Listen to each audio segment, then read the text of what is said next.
Sur le continent anglais, en face de l'île de Wight, légèrement à l'ouest de Cowes, se trouve l'entrée de la Bioly River.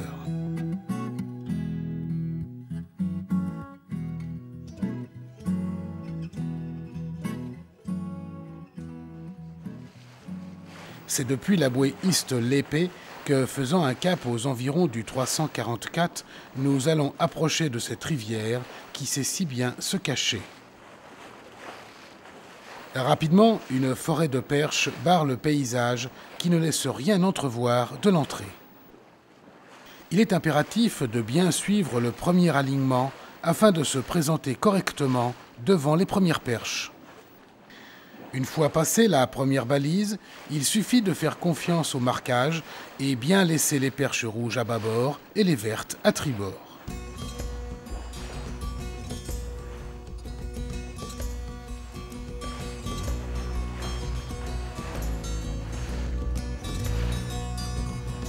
Il s'ensuit un petit gymkhana entre les balises où nous devons être extrêmement vigilants car les bancs de vase et de sable ne sont pas loin.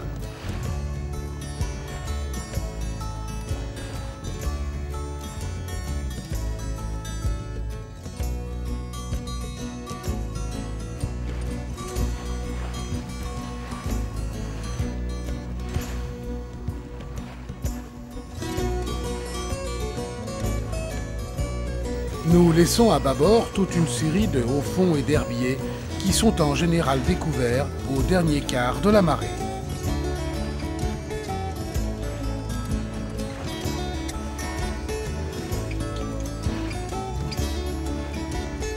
C'est après avoir passé Neath Harbor Point que nous pénétrons réellement dans la rivière en laissant à tribord des grands bancs de vases et d'îles d'herbe faisant partie d'une réserve nationale naturelle.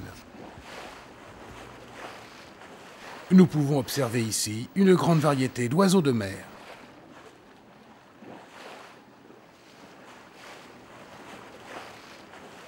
En dehors de la petite difficulté pour bien se présenter devant l'entrée, naviguer dans la Bioly River n'est pas compliqué.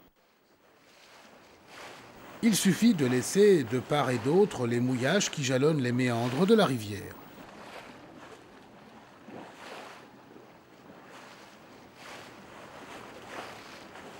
À gauche et à droite, défilent des rives bordées d'herbiers et de lavandes de mer où l'on peut apercevoir de magnifiques propriétés qui, souvent, sont équipées de quais privés se prolongeant loin vers le centre de la rivière, en pleine eau.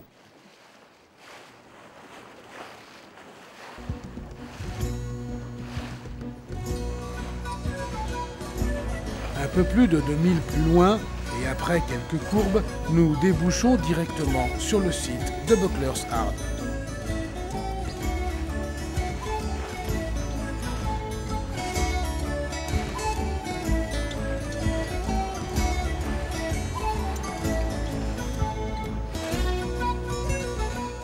Nous trouvons là une marina qui comprend environ 110 places, ainsi que toutes les facilités pour faire escale et partir à la découverte de ce site historique.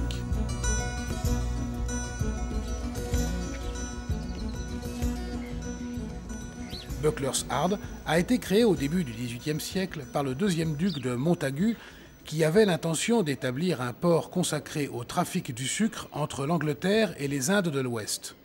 Cette idée n'eut pas de suite et c'est à partir de 1740 que le site fut utilisé pour la construction de plus de 50 bateaux pour la Royal Navy.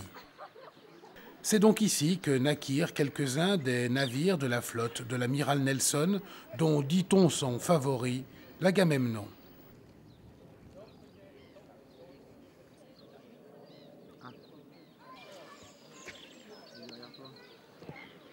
Un autre navigateur célèbre, beaucoup plus tard, utilisa Buckler's Hard comme port d'attache.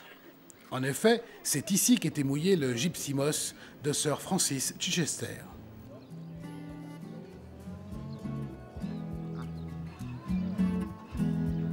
Depuis Buckler's Hard, nous pouvons avoir accès, le temps d'une marée, au magnifique village de Bioly, mais en prenant garde au tirant d'eau de notre bateau.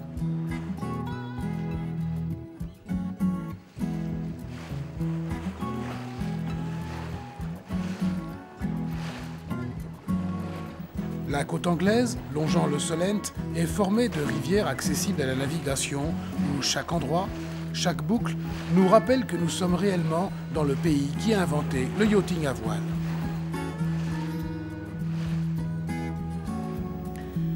À l'instar de Beaulieu River ou de la River Humble, tout est fait pour nous faire apprécier le charme discret et inimitable des côtes du sud de l'Angleterre.